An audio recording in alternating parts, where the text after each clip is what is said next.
Shalom, shalom, bonjour bien-aimés dans le Seigneur, que Dieu vous bénisse, que la grâce de l'Éternel vous soit partagée. Oui, je sais que c'est assez étonnant pour certains d'entre vous de recevoir cette exhortation un dimanche, mais chose promise, chose due. Je bénis le Seigneur pour votre présence et pour votre fidélité au travers de ces cultes que nous tenons tous les matins, de ces bénédictions matinales que nous partageons ensemble. C'est un vœu que j'avais fait à Dieu et c'est pour moi une grâce que de pouvoir l'accomplir et de me sentir aussi accompagné par vous qui nous soutenez dans la prière, qui nous soutenez dans les conseils. Ma prière vraiment, c'est que l'Éternel Dieu puisse vous bénir. Donc, bienvenue dans cette tranche de bénédiction matinale avec Francis Ngawala, esclave volontaire de Jésus-Christ et votre serviteur. Très heureux encore une fois de parler avec vous ce matin au travers des Saintes Écritures. Je vais vous inviter pour la 6e fois consécutive à lire avec moi Exode 22, verset 18. Exode 22, verset 18, la Bible dit « Tu ne laisseras point vivre la magicienne ». J'avais eu à expliquer magicienne, sorcière, c'est pratiquement la même chose, mais tout ne dépend que des versions. Hier, nous avions parlé sur ce que c'était que ensorceler. Donc, la pratique de la sorcellerie consistait à quoi? Alors, ce matin, j'aimerais que nous puissions parler toujours contre la sorcellerie, mais nous parlons sur d'où est-ce que la sorcellerie tire sa force. D'où est-ce que la sorcellerie tire sa force? Bien-aimés, lorsque nous enseignons sur ces choses, ce n'est pas pour minimiser le pouvoir de notre Seigneur et Sauveur Jésus-Christ, loin de là. Mais c'est juste pour nous aider à comprendre notre ennemi, afin que nos attaques contre lui soient toujours fulgurantes et rapides. Parce que nous faisons partie de ceux qui disent « Je préfère chasser les démons là où ils ne sont pas, plutôt que de les laisser tranquilles là où ils se trouvent. » Si la Bible me dit que même Dieu lui-même, le Tout-Puissant, dans Apocalypse 12, a combattu le diable, comment pourrais-je donc échapper à cette belle règle? Comment pourrais-je? Parce que simplement, bien-aimé, le combat spirituel est normal dans la vie de chaque chrétien. Ce qui est intéressant, c'est que nous combattons du côté de la victoire. Alors, d'où est-ce que la sorcellerie tire sa force? D'où est-ce que la sorcellerie tire sa force? Premièrement, elle tire sa force de la désinvolture dans l'adoration. Je répète, la sorcellerie tire sa force de la désinvolture dans l'adoration ou de l'adoration. Ça veut dire d'une attitude négative, d'une tenue négative ou encore d'une manière où on est simplement trop à l'aise, d'une manière trop libre de se comporter, de faire dans l'adoration. Un laisser-aller, un sans-gêne, une impertinence, ne pas tenir compte de la réalité des choses, ne pas tenir compte de la valeur de celui à qui est-ce que nous sommes en train de rendre.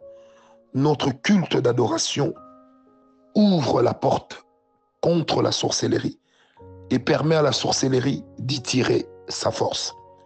Vous comprenez par là que notre attitude intérieure et extérieure peuvent aussi être très, très dangereuses pour nous. La deuxième chose, d'où est-ce que la sorcellerie peut tirer sa force? Eh bien, elle peut également tirer sa force de la jalousie et de l'excès de colère. Vous allez remarquer que le premier homme à avoir tué son prochain, c'était Caïn. La première raison, c'était pour lui une désinvolture dans l'adoration. La deuxième, c'était la jalousie et la colère. Or, le Seigneur lui avait dit, le mal campe devant ta porte, mais toi, domine. Vous savez, cette capacité de tuer son prochain est vraiment l'un des grands objectifs de la sorcellerie. C'est une capacité que seule la sorcellerie peut donner. Troisième chose, la sorcellerie tire sa force aussi de la préméditation. En dépit de l'interdiction de la parole de Dieu, de poser tel ou tel autre acte. Et dans le cas, par exemple, de Caïn, c'était en dépit de l'avertissement divin de ne pas faire de mal ou de ne pas céder au mal. Donc lorsqu'il y a une préméditation à faire du mal, cette préméditation peut ouvrir des portes qui permettront à la sorcellerie d'y tirer sa force.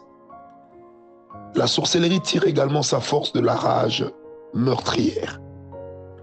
Quelqu'un qui a à tout prix envie de vous voir mourir peut contracter un pacte facilement contre vous, peut contacter des forces occultes contre vous, pourrait signer et passer un contrat avec le monde spirituel contre vous, parce qu'il y a une rage meurtrière.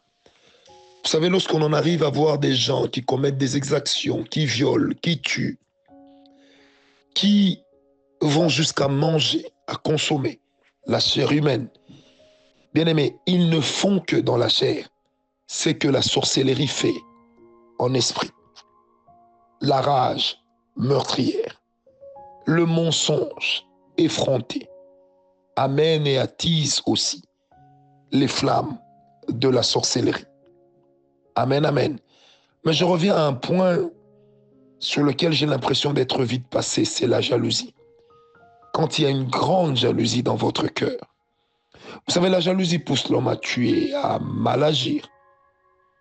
Vous allez des fois poser la question à un sorcier, pourquoi tu l'as tué? Il te dira, parce qu'il réussissait et pas moi. Je me rappelle, il y a plusieurs années de cela, mon épouse avait perdu son grand-père. Et comme il était mort à la maison, nous avons acheminé le corps à la morgue. Arrivé là-bas, le temps de faire des formalités. J'oublierai jamais cette histoire puisque ça m'avait pratiquement traumatisé à l'époque. J'ai vu, on a amené le corps d'un jeune homme d'une trentaine d'années. J'ai posé la question à ceux qui ont amené le corps. Je dis, mais pourquoi avez-vous amené ce corps?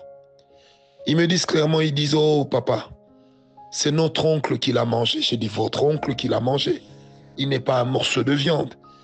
Ils me disent, non, c'est simplement que il a acheté une Mercedes, une 190, que les Belges appellent 190. Et pris de jalousie, son oncle l'a tué en utilisant des voies sorcellériques. Il est mort. Et je pose la question, était-il marié? Ils me disent oui, avec un enfant. En fait, la jalousie a cette capacité de créer une aliénation dans la personne, a cette capacité de flageller le raisonnement. Il n'a pas pensé à la femme de son neveu, ni à la peine, à la souffrance qu'allait connaître l'enfant. Mais tout ce qui l'a intéressé, c'est il a une voiture, moi j'en ai pas. Par jalousie, il l'a tué. C'est pourquoi, bien aimé, j'aimerais le dire, lorsque la jalousie devient un locataire dans votre cœur, priez que le Seigneur puisse vous en libérer. Lorsque la jalousie devient votre consommation quotidienne, priez que l'Éternel, notre Dieu, puisse créer une cassure, une coupure, une scission entre vous et elle. La jalousie a ce côté sombre de ne pas seulement aller du faible vers le fort, mais aussi des fois du fort vers le faible. On a déjà vu des gens forts, mais qui jalousent la percée de ceux qui sont en bas. Se sentant menacés, ils leur causent du tort. Dans certaines entreprises, on a vu des gens perdre leur emploi, simplement parce qu'il était plus intelligent que le chef. Et le chef a tout fait pour le mettre dehors. La jalousie, au-delà d'être une capacité spirituelle, usée par certaines personnes, la jalousie, c'est aussi un état d'esprit, un état de cœur. Je me permettrai, après ce point, de parler aussi des comportements sorcellériques qu'aujourd'hui les chrétiens affichent et qui semblent passer pour normal. Mais parmi ces comportements, retenez déjà un, c'est la jalousie. La jalousie crée beaucoup de choses. Et finalement, pour aujourd'hui, je vais m'arrêter ici. La dernière chose qui permet à la sorcellerie d'être forte, c'est lorsque dans votre vie, vous commencez à mépriser Dieu et à mépriser ce qui est de Dieu. Bien aimé, lorsqu'une personne commence à mépriser ce qui est de Dieu, surtout lorsqu'il s'agit d'une personne qui a déjà eu à connaître, à rencontrer le Seigneur dans sa vie, ou à être en contact avec la vérité, mais qui s'évertue à détruire la vérité, qui s'évertue à mépriser la personne de notre Dieu, à mépriser la parole de Dieu, ça va alimenter la sorcellerie en elle ou autour d'elle. C'est comme ça qu'il est de ces gens qui passent d'une sorcellerie dormante à une sorcellerie active. Bien-aimé, j'aimerais le dire un peu comme l'apôtre Paul à Timothée. Veillez sur vous-même. Que Dieu vous bénisse, que Dieu vous accorde sa grâce et sa paix, et que la main de Dieu puisse continuer à être sur vous, sur nous. Merci pour vos prières. En ce premier jour de semaine, demain, qui sera le premier jour ouvrable, je serai là encore avec vous pour continuer la méditation. Mais dans l'entretemps, que Dieu vous bénisse, que sa grâce soit votre partage. Paix et grâce.